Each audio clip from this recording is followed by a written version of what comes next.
é utilizado na própria interface do Facebook, na interface do Instagram, depois que o Facebook comprou e reescreveu a interface do UX. E então ele veio basicamente para suprir essa necessidade de você poder fazer mudanças de interface sem precisar lidar com essa questão síncrona do JavaScript, né? Apenas mudando as informações você poder reagir à interface rapidamente aí. Vamos para o slide 29.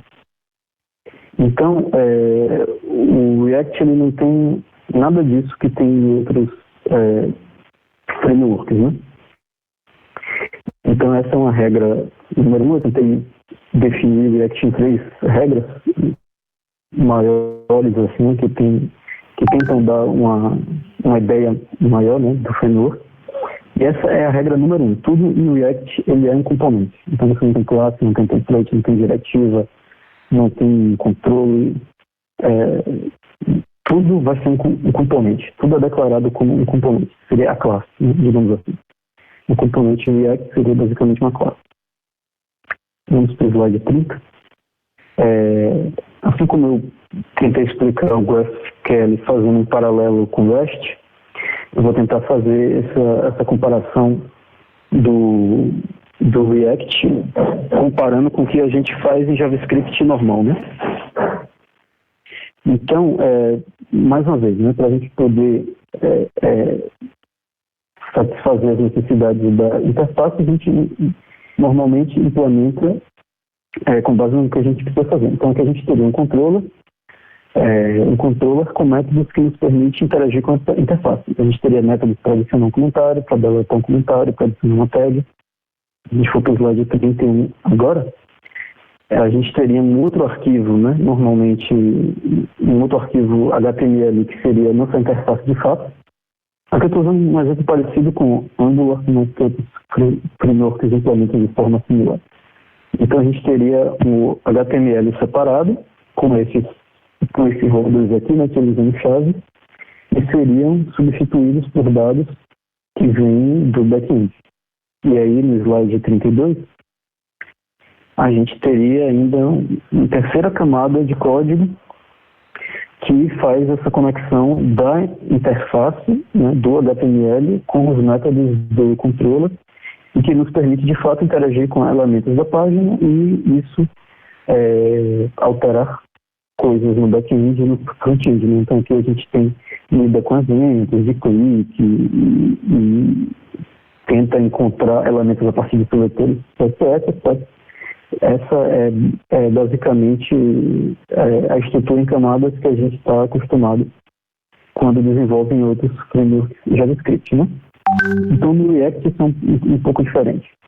Se a gente for para o slide 33 agora, a estrutura é toda feita em formas de componentes e componentes dentro de componentes, né? Eles são reutilizados. Então nessa interface aqui a gente teria um grande componente pai, que seria esse media component, que eu chamo de media component aqui. E aí a gente teria um componente com essa lista de tags. E aí esse componente da lista de tags seria formado, por sua vez, por outros componentes para cada tag, né? E aí embaixo a gente teria essa lista de comentários, que poderia chamar de componente de comentários, que também seria formado por 3 instâncias do mesmo componente, que é um componente que determina um comentário. Por quê? Porque a gente pode dizer que é muito parecido, né? Cada comentário tem a foto do usuário, o nome do usuário, que hora foi feito o comentário e o conteúdo do comentário, né? Então a gente reutiliza esse componente para poder montar essa interface e ter uma lista completa, né? Então, isso aqui é interessante a gente ver, né? Os componentes eles são reutilizados em várias instâncias diferentes. Vamos para o slide 34. Então, essa é basicamente uma diferença básica entre o framework JavaScript e o React, né? A separação não é de concerns, né? Então, a gente não tem um arquivo que lida com a visualização, que é o HTML, outro que lida com a apresentação, que é o CSS, outro que lida com o comportamento, que seria um controller JavaScript, né? A separação é toda feita em componentes. Então, o componente em si, ele vai ser responsável pela apresentação, né? Ou seja, como aquele componente é representado em termos de tag HTML, pela visualização, ou seja, como ele é estilizado em termos de regras de estilo, e de comportamento, ou seja, quais são as interações que ele permite ao usuário, quais são as requisições que ele gera para o back-end, quais são as formas que ele pode consumir e alterar dados. Né? Então, tudo aquilo fica dentro da lógica de um mesmo componente. Vamos para o slide 35. Então, essa característica do fato dos componentes serem autocontidos, né, e serem responsáveis por toda a lógica, apresentação e visualização, ou seja, por tudo relacionado a uma parte da sua interface, faz com que eles sejam fáceis de ser testado, né, de você escrever teste automático para aquilo, porque ele é muito mais simples, então você vai testar apenas a lógica daquele componente, independente da parte da interface em que ele é utilizado, quantas vezes ele é utilizado. Então isso acaba facilitando muito a testabilidade. Permite que eles sejam compostos, né? Ou seja, você pode misturar um componente com outro, colocar um componente dentro de outro, né? E fazer essas combinações e assim montar partes da interface que são mais completas. Isso permite que eles sejam reutilizáveis, né? Então, assim como a gente pode ver, eu posso pegar um componente de comentário, utilizar uma lista de comentários de um vídeo. Se eu tivesse também uma foto, eu poderia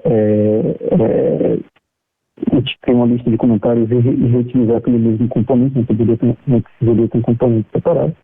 Isso também facilita a própria mantenabilidade do código, porque você pode ter, inclusive, membros da equipe que são responsáveis por componentes específicos.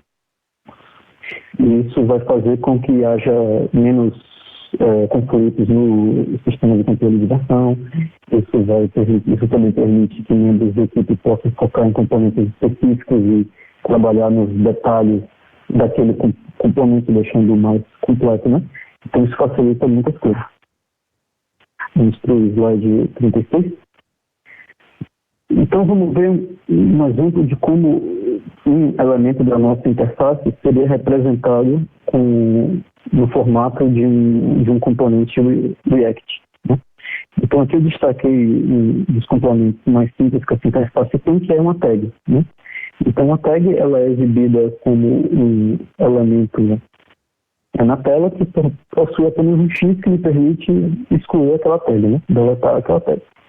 Então, como é que isso se parece em termos de componente React? Então, ele é uma classe, né, como eu falei, que estende da classe componente, que é a classe que é exposta pela biblioteca, né, pelo React. E aí, todo componente ele deve ter, no mínimo, um método render. Então, esse é o único método que é obrigatório. Esse método render que nada mais é do que dizer como aquele elemento vai ser apresentado, em termos de tag HTML. Então, o retorno desse método vai ser como aquele elemento vai ser representado em termos de HTML. Não só HTML, né? Então, vocês podem ver aqui que dentro do método render, na diretiva de return, eu tenho as tags HTML, mas eu poderia ter outros componentes de React aqui dentro, né? Como eu falei antes, eles podem ser compostos. Então, aqui eu poderia ter, imagine que eu tenho um componente X para deletar coisas e que eu utilizo em vários lugares da minha aplicação. Então, ao invés desse spam aqui, com esse método um clique e um X dentro, que é literalmente a letra X, eu poderia ter um componente separado, que é apenas esse botão de deleção. Né? Imagine que poderia ter mais lógica associada a esse botão de deleção, como, por exemplo, apresentar uma janela de confirmação antes. Então, você não precisaria reimplementar essa lógica de confirmar a exclusão de alguma coisa em toda a sua aplicação. Ou você não correria o risco de esquecer, implementei em algum lugar um botão de remoção e esqueci de colocar a tela de confirmação nele e os usuários estão deletando coisas sem querer, né, por acidente. Então, essa é outra vantagem, né, de você poder ter componentes que são reutilizáveis, que é o fato de você poder ter essa lógica em apenas um lugar. Isso facilita muito o reuso, né? E se protege de você mesmo, de esquecer de implementar algumas coisas. Bom, então o que eu falei também, que a curva de aprendizado pode ser um pouco complicada no começo, é porque à primeira vista é um pouco estranho você ter código HTML no meio de código JavaScript, sem escapar, sem colocar aspa, ou seja, ele tem, né, o React ele tem o próprio parser JavaScript, que converte esse código aqui para JavaScript válido, né? Obviamente isso aqui não é JavaScript válido, a gente não pode ter HTML no meio de código JavaScript, então o React ele tem o próprio compilador que vai fazer essa tradução, né, desse código com JavaScript válido. Então é isso que é a primeira coisa assim, que eu acho que choca um pouco na sintaxe do React, que é ter esse código HTML misturado com código JavaScript. Mas podem acreditar que com o tempo você acostuma. Então, como eu falei, o único método obrigatório é o método render. Então, assim, você pode ter um componente que não tem nenhuma lógica associada, nenhuma interação, não faz nenhuma requisição para consumir dados do back-end, não faz nenhuma mutação para operar ali um dado do back-end, e apenas ele é renderizado como um elemento HTML normal, né? Então, esse é o componente React mínimo. Ele tem apenas um método render e retorna algum código HTML. Esse componente aqui tem alguma lógica associada, no caso, né? Então aqui, como eu mostrei, ele tem um X para você deletar uma tag, e aí ele chama um método, que é definido como um método do próprio componente, né? Então o componente nada mais é que uma classe, e aí esse método handleDelete, né, definido aqui no começo da classe, nada mais faz que quando esse X for clicado, ele vai enviar uma mutação para o back-end, que vai deletar essa tag para mim, né? Então, essa seria a forma de representar minimamente uma tag dessa minha interface em forma de um componente React. Vamos para o slide 37. Então, essa sintaxe que a gente viu aqui é chamada de JSX, né? Então, é uma mistura de HTML com JavaScript, né? Não é exatamente HTML também, não, porque como eu falei, a gente pode ter componentes do React, outros componentes do React, né, que são representados como tags HTML também, na forma de escrita, né? Na forma de você escrever, e você manda parâmetros para ele via atributos, como você define atributos HTML, então não é exatamente HTML, né? Então é JSX. Você tem todas as tags HTML, mais os componentes do React, implementados por você ou fornecidos por outras bibliotecas, né? Então, ele compartilha com o GraphQL essa característica de ser declarativo, né? Então, é mais ou menos assim que funciona. Assim como no GraphQL a gente declara o formato dos dados, aqui no JSX a gente declara a apresentação dele. Então existe esse pré-processador que faz essa tradução dessa sintaxe JSX para JavaScript plano, né? Geralmente você vai usar também outras bibliotecas que minificam o código e esse tipo de coisa toda. Ninguém precisa fazer nada disso na mão. Vamos para o slide 38. Então isso te permite que você não precise se preocupar com questões de performance, né? Então, a gente não tem operações custosas de mudar a interface, porque o React ele vai automaticamente calcular aquelas mudanças que devem ocorrer na interface e vai atualizar apenas o que é necessário. Além disso, ele faz toda essa atualização em memória, né? Ou seja, ele não acessa cada elemento HTML da página. Por exemplo, quando eu cliquei no X para deletar uma tag, eu não preciso escrever, vocês podem ter visto que não tinha nenhum código em que eu precise remover aquela tag da tela explicitamente. Apenas o fato de eu executar uma mutação que vai eliminar aquele elemento do meu conjunto, da minha cópia de dados local, o React já vai cuidar automaticamente de esconder